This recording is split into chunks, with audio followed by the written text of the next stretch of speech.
Hi everyone, welcome back to my channel. இன்றைக்கி வீடியோவில் உளுந்த வடை ரெசிபி தான் பார்க்க போகிறோம். மிக்சிலேயே மாவு அரைச்சி கொஞ்சம் கூட எண்ணெய் குடிக்காமல் நல்ல புசு புசுன்னு உளுந்த வடை பிகினர்ஸ் கூட ட்ரை பண்ணுற மாதிரி எப்படி ஈஸியாக செய்யலாங்கிறத ஒரு சில டிப்ஸ் அண்ட் ட்ரிக்ஸோடு ஷேர் பண்ணியிருக்கிறேன். ஸோ வீடியோவை ஸ்கிப் பண்ணாமல் பாருங்கள், அப்போ தான் உங்களுக்கு டீட்டெயிலாக புரியும். ரொம்பவே யூஸ்ஃபுல்லாகவும் இன்ட்ரெஸ்டிங்காகவும் இருக்கும். வீடியோவை பார்க்குறதுக்கு முன்னாடி சேனலை மறக்காமல் சப்ஸ்கிரைப் பண்ணி வச்சுக்கோங்க. கூடவே இருக்கிற பெல் ஐக்கனையும் கிளிக் பண்ணிக்கோங்க. அப்போ தான் நான் போடுற வீடியோஸ் உங்களுக்கு நோட்டிஃபிகேஷன் வரும், நீங்களும் மிஸ் பண்ணாமல் பார்க்கலாம். இந்த ரெசிபி செய்கிறதுக்கு ஒரு கப் அளவுக்கு உருட்டு உளுந்து எடுத்துருக்கிறேன். ஃபர்ஸ்ட் இப்போ என்னென்னு பார்த்தீங்கன்னா, நல்ல உருண்டையாக இருக்கிற மாதிரி உளுந்து எடுத்துக்கோங்க. அப்போ தான் உளுந்தை விட நல்ல புசு புசுன்னு வரும். உளுந்தில் எப்பயுமே ஒரு பச்சை வாசனை வரும். அது வராத அளவுக்கு நல்லா சுத்தமாக வாஷ் பண்ணிக்கோங்க. ஒரு 5லேருந்து 6 டைம் கிட்ட நல்லா வாஷ் பண்ணிக்கோங்க. உளுந்து நல்லா தெளிவாக தெரியணும். அந்த அளவுக்கு நல்லா வாஷ் பண்ணிவிட்டு கொஞ்சமாக தண்ணி ஊற்றி ஊற வச்சுக்கலாம். டிப் நம்பர் 2, உளுந்தை ஊற வைக்கும் போது கரெக்டாக 1 மணி நேரம் ஊற வச்சா போதும். அதிகமாக ஊற வைக்கணும்னு அவசியம் இல்லை. டிப் நம்பர் 3, உளுந்த ஊற வைக்கும் போது ஃப்ரிட்ஜுக்குள்ளே வச்சு ஊற வைங்க. அப்படி இல்லைனா அரைக்கும் போது ஐஸ் கட்டி யூஸ் பண்ணிக்கோங்க, இல்லைனா ஐஸ் வாட்டர் யூஸ் பண்ணிக்கோங்க. ஃப்ரிட்ஜில் வச்சு ஊற வைக்கும் போது சீக்கிரமாக உளுந்து ஊறிடும். அரைக்கும் போது நல்லா உபரியாக வரும். அதில் இருக்கிற அந்த ஐஸ் தண்ணியை நம்ம யூஸ் பண்ணிக்கலாம். கரெக்டாக 1 மணி நேரத்தில் உளுந்து நல்லா ஊறி வந்திருக்கு பாருங்கள். இப்போ இதில் இருக்கிற தண்ணியை மட்டும் தனியாக வடித்து எடுத்துக்கலாம். உளுந்தை நல்லா ஒரு 5லேருந்து 6 டைம் கிட்ட நல்லா வாஷ் பண்ணிவிட்டு அதுக்கப்புறமா சுத்தமான தண்ணி ஊற்றி நீங்கள் ஊற வச்சிங்கன்னா இந்த தண்ணியை நம்ம அரைக்கிறதுக்கு யூஸ் பண்ணிக்கலாம்.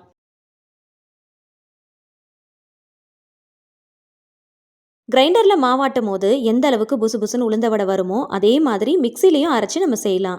ஊற வச்சிருக்கிற உளுந்தை மிக்சி ஜாரில் சேர்த்துக்கலாம். கொஞ்சம் பெரிய மிக்சி ஜாராக எடுத்துக்கோங்க, அப்போ தான் அரைக்கிறதுக்கு வசதியாக இருக்கும். நீங்கள் அதிகமான குவான்டிட்டியில் ஊற வைக்கிறீங்க அப்படின்னா மொத்தமாக போட்டு அரைச்சிடாம பேட்ச் வைஸாக பிரித்து போட்டு ஒரு 2லேருந்து 3 டைம் கிட்ட போட்டு அரைச்சி எடுத்துக்கோங்க.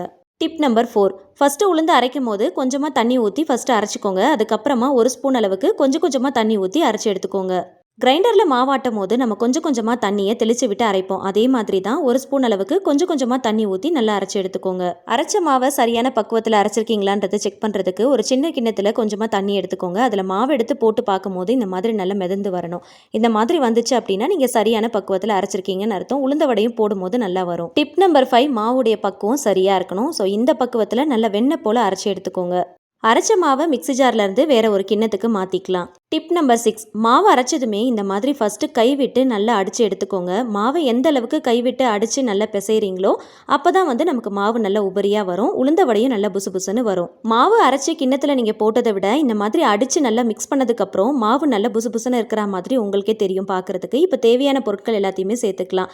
நறுக்குன பச்சை மிளகாய், கருவேப்பிலை, கொத்தமல்லி, வெங்காயம் இது எல்லாமே சேர்த்துக்கலாம். வடைக்கு கொஞ்சம் வெங்காயம் அதிகமாக சேர்த்திங்கன்னா டேஸ்ட் ரொம்ப நல்லாயிருக்கும். மிளகு ஒன்றும் பாதியமாக இடிச்சிட்டு சேர்த்துக்கோங்க. கொஞ்சமாக பெருங்காயத்தூள் சேர்த்துக்கலாம். வடைக்கு தேவையான அளவுக்கு உப்பு சேர்த்துக்கலாம். டிப் நம்பர் 7, எந்த கப்பில் உளுந்து எடுத்தீங்களோ அதே கப்பில் அரை கப் அளவுக்கு அரிசி மாவு, 1 டேபிள் ஸ்பூன் அளவுக்கு கடலை மாவு சேர்த்துக்கோங்க. அரிசி மாவு கடலை மாவு சேர்த்து பண்ணும்போது மேலே நல்லா கிறிஸ்பியாக உள்ள நல்லா சாஃப்டாக வரும். உளுந்த மாவும் நல்லா கெட்டியாக இருக்கும். போடுறதுக்கும் ரொம்ப வசதியாக இருக்கும். எல்லா பொருளையும் சேர்த்து மிக்ஸ் பண்ணும்போது நல்லா கைவிட்டு அடித்து நல்லா மிக்ஸ் பண்ணிக்கோங்க. இப்போ பாருங்கள் மாவு நல்லா எந்த அளவுக்கு புசு புசுன்னு இருக்குன்னு. நல்லா இந்த மாதிரி உபரியாக இருந்துச்சு அப்படின்னா உளுந்த வடையும் நல்லா புசு புசுன்னு வரும். சோடா உப்புலாம் எதுவுமே சேர்க்க தேவையில்லை. இந்த மாதிரி மாவு நல்லா உபரியாக நல்லா மிக்ஸ் பண்ணி எடுத்தாலே போதும். உளுந்த வடை போடும்போது நல்லா சூப்பராக வரும். டிப் நம்பர் 8, ஒவ்வொரு வடையும் போடுறதுக்கு முன்னாடி கையில் கொஞ்சமாக தண்ணி தொட்டுட்டு மாவு எடுத்து நல்லா உருட்டிட்டு பெருவிரலை வச்சு இந்த மாதிரி நடுவில் ஓட்டை போட்டுட்டு எண்ணெயில் போட்டிங்க அப்படின்னா கையில் ஒட்டாமல் ஈஸியாக போட்டுடலாம். மாவு கையில் ஒட்டுச்சுன்னா வடையை போடும் போது முழுசாக வராது, கையிலேயே பாதி ஒட்டிக்கும். ஸோ அதனால் ஒவ்வொரு வடையும் போடும்போது கையில் கொஞ்சமாக தண்ணி தொட்டுட்டு அதுக்கப்புறமா போடுங்க. டிப் நம்பர் 9, எப்பயுமே வடைபஜ்ஜி போண்டாலாம் போடும்போது இரும்பு கடாயில் போட்டோம் அப்படின்னா கடாயில் ஒட்டாமல் வரும். வடைபஜ்ஜி போண்டா பார்க்குறதுக்கும் நல்லாயிருக்கும், டேஸ்ட்டும் ரொம்ப சூப்பராக இருக்கும். நல்ல பர்ஃபெக்டான கன்சிஸ்டன்சியில் போட்டு எடுக்கலாம். டீ கடையிலலாம் இந்த மாதிரி இரும்பு கடாயில் தான் போட்டு பொரிச்சு எடுப்பாங்க. ஸோ ரொம்ப பர்ஃபெக்டாக வர்றதுக்கு இரும்பு கடாய் யூஸ் பண்ணிக்கோங்க. டிப் நம்பர் 10, வடையை போடும்போது எண்ணெய் ரொம்ப காஞ்சிருக்க கூடாது. லைட்டாக கை வச்சு பார்க்கும்போது அந்த ஹீட் நமக்கு தெரிகிற அளவுக்கு இருந்தாலே போதும். அந்த மாதிரி போட்டிங்கன்னா தான் வடை நல்லா உள்ளே வெந்து வரும். அப்படி இல்லைன்னா அந்த உளுந்துடைய அந்த பச்சை வாசனை அந்த டேஸ்ட் நமக்கு நல்லா தெரியும். வடையை போட்டதும் உடனே திருப்பிடக்கூடாது, ரொம்ப நேரம் அப்படியே விட்டுறவும் கூடாது. ஒரு பக்கம் செவந்ததுக்கு அப்புறமா இன்னொரு பக்கம் திருப்பணும். அதே மாதிரி 2 பக்கமும் நல்லா திருப்பி திருப்பி விட்டு நல்லா செவந்து வந்ததும் வெளியில் எடுத்துடலாம். உடனே திருப்பிட்டோம் அப்படின்னா கடாயிலிருந்து ஒட்டும், சரியாக திருப்ப வராது.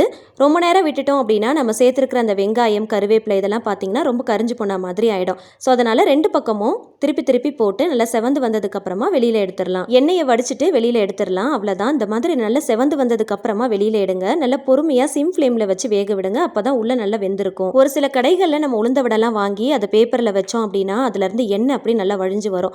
ஆனால் இந்த மாதிரி டிப்ஸ் எல்லாம் ஃபாலோ பண்ணி செஞ்சு பாருங்கள். நீங்கள் செய்கிற வடையில் கொஞ்சம் கூட எண்ணெய் குடிக்கவே குடிக்காது. நான் சொல்லியிருக்கிற இந்த 10 டிப்ஸ்ல ஒன்னு கூட மிஸ் பண்ணாம ஃபாலோ பண்ணி செஞ்சு பாருங்க. நீங்க பிகினரா இருந்தா கூட பெர்ஃபெக்ட்டா செஞ்சிடலாம். சமையலை பொறுத்த வரைக்கும் பெர்ஃபெக்ட்டா செய்யணும்னு நினைச்சீங்கன்னா ஒரு சில டிப்ஸ் அண்ட் ட்ரிக்ஸா ஃபாலோ பண்ண வேண்டியதா இருக்கும். ஸோ அதை ஃபாலோ பண்றதுல தப்பே இல்லைங்க.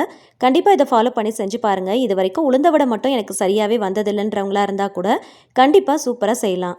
எல்லா வடையுமே போட்டு எடுத்துட்டேன். ஆனால் எண்ணெய் பாருங்க ரொம்ப குடிக்கவே இல்லை, கொஞ்சம் தான் கம்மியாக இருக்கு. ஸோ இதே டிப்ஸ் அண்ட் ட்ரிக்ஸாக மறக்காம நீங்கள் ஃபாலோ பண்ணி செஞ்சு பாருங்க. உளுந்த வடையை நான் உங்களுக்கு கட் பண்ணி காட்டுறேன் பாருங்க. மேலே நல்ல கிறிஸ்பியா, உள்ள நல்ல சாஃப்டா, நல்ல பந்து போல நல்ல புசு புசுன்னு இருக்கும். தேங்காய் சட்னியோட சேர்த்து சர்வ் பண்ணும்போது டேஸ்ட் ரொம்ப நல்லா இருக்கும். கண்டிப்பாக ட்ரை பண்ணி பாருங்க. இந்த வீடியோ யூஸ்ஃபுல்லாக இருந்துச்சுன்னா மறக்காம லைக் கொடுங்க. இந்த ரெசிபியை தேடிட்டு இருக்க உங்களோட ஃப்ரெண்ட்ஸ் அண்ட் ஃபேமிலிஸ்க்கு மறக்காம ஷேர் பண்ணி விடுங்க. ரெசிபியை ட்ரை பண்ணிட்டு ஃபீட்பேக் ஷேர் பண்ண மறந்துடாதீங்க. சேனலை சப்ஸ்கிரைப் பண்ணிட்டு தொடர்ந்து சப்போர்ட் பண்ணுங்க. Thank you so much. கீப் வாட்சிங்.